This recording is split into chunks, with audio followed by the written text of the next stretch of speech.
sickle cell disease. First, we see sickle cell disease is a problem. Usually, these are the both the sickle cell thalassemia are the problem related to the RBCs that that gives rise to a hemoglobin. So, what happen in sickle cells? Our normal RBC that circulate, it's a oval shape or disc shape. So, if you see roughly like a half-filled balloon, RBC is like flowing through our vessels like half-filled balloon. So what we see in half-filled balloon, it can go, you can mold it, you can do anything so that it can pass through any pipeline. So these are our characteristic of the RBCs. What happens in the sickle? Sickle means it's like a core of moon. It from disc shape or it becomes oval shape, core of moon shape. Sorry. Because of this core of the moon, it become rigid. So normal RBC can pass through any vessels, any capillaries in our body. Sickle cells can't able to pass. So what happens when we see at the capillaries level in our circulation, it accumulates at those minute places. So what leads to this accumulation leads to a decrease in the blood supply to that organ. Means if it is if you see at the bone level, there are the very small vessels. So what happens, they will accumulate at those places so that the blood won't flow to that area. It's like blocking the pipeline, leads to the decrease in oxygenation of that part and leading to a severe pain. This is the most common thing. Why sickle cell happens? It's because due to the mutations in our that leads to the formation of defective proteins. So these proteins give the shape, the disc shape to the RBCs. This disc shape is distorted, so they become the moon cell. So it mostly inherited from the mother or father. When both are having the minor sickle cell, like sickle cell trait, so when this mother father married, then give rise to a sickle cell anemia in the offspring, means the child, the Child. patient.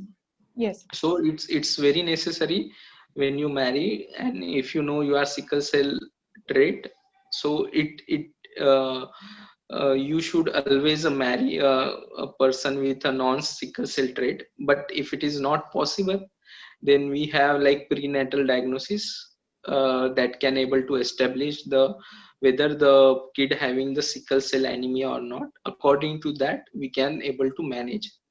So this is the thing. How you diagnose it?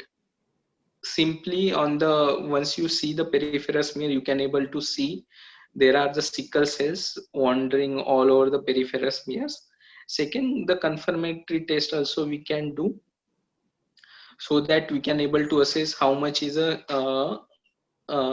sickle cells level in your body, and what type of the disorder mutation causing the sickle cell analysis that can we also able to diagnose. So and then next come to the treatment part. Treatment is like avoidance of the precipitating factor, uh, means dehydration we need to prevent. It happens at a places like high altitude in the plain or mountains where there is a decreased oxygenation in the uh, surroundings. Then we can able to manage with the good IV fluids, analgesics, when they have these crisis episodes due to the sickle cell disease. For decreasing the crisis episode in the sickle cell, we can give various medications like hydroxyurea to the patient, and we have to always keep on watch on organ function like eye, kidney, those things, and they can cause the vascular necrosis of the major joints like hip. So we need to follow them very wisely when we see the sickle cell anemia patient. And now with the advent of stem cell transplant in the young age, less than 20 years, I will say less than 10 years if possible. So stem cell transplant can cure the sickle cell anemia, but there's some criteria to be filled before we take the patient for the stem cell transplantation. So, and coming to the second part, thalassemia. We have seen sickle cell is due to the deformed RBCs, but there is normal hemoglobin in the RBCs. In thalassemia, what happens? The everything is normal except the hemoglobin. The quality of hemoglobin is not good in thalassemia. So what happened? That leads to the low production of the RBCs, giving rise to the anemia. So what happens in thalassemia? It's the same. These are all the mutation problems happen in the various proteins in our body. So what happens in thalassemia? As the bone marrow is not forming the normal, livers start to increase because these are the oldest site of the hematopoiesis. So they take over to supplement, so giving rise to the increase in all those structure. So thalassemia, mostly the child comes is very tired with swelling in the abdomen. The performance in the school is not good, and the same like sickle cell anemia, it is transmitted by the parents. The parents may be having the minor thalassemia, but the combination of both, because one chromosome is transmitted from mother and father, if both are like thalassemia trait, there are chances that a kid can become a thalassemia major. Right. So here also we can able to diagnose on the peripheral smear. There are the abnormal RBCs circulating in the peripheral smear. You can easily able to identify. And second, by doing the variant analysis, hemoglobin variant analysis, we can able to know what fraction of the abnormal hemoglobin are present. So, and the molecular test also available to see the what is the exact mutation that gives rise to the thalassemia. Coming for the treatment part, this thalassemia can be of two types. Basically, if you see broadly, transfusion dependent and transfusion non-dependent.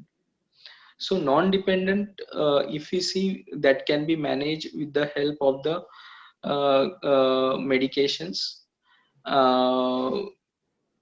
alone, Yeah. non-transfusion, and sometimes it can require the procedures like a splenectomy. While the transfusion dependent thalassemia are the most important, because with the advent of this stem cell transplantation, the survival, which was less than 20 years in India now, it is almost 40 to 50 years. People are having post transplantation a good life. So in 80% of the patients with the donor availability, the thalassemia is on the way of cure in the respected patients. So any patient with thalassemia, young age with the donor, stem cell transplant is a hope that the disease will be eliminated and the patient will have a very normal life post transplantation. If you see, there are not means these are not a risk factor for cancer at all. Yeah. These are the different problem. The having cancer in such patient is very bad actually, because they already have one problem and they have to suffer from another problem.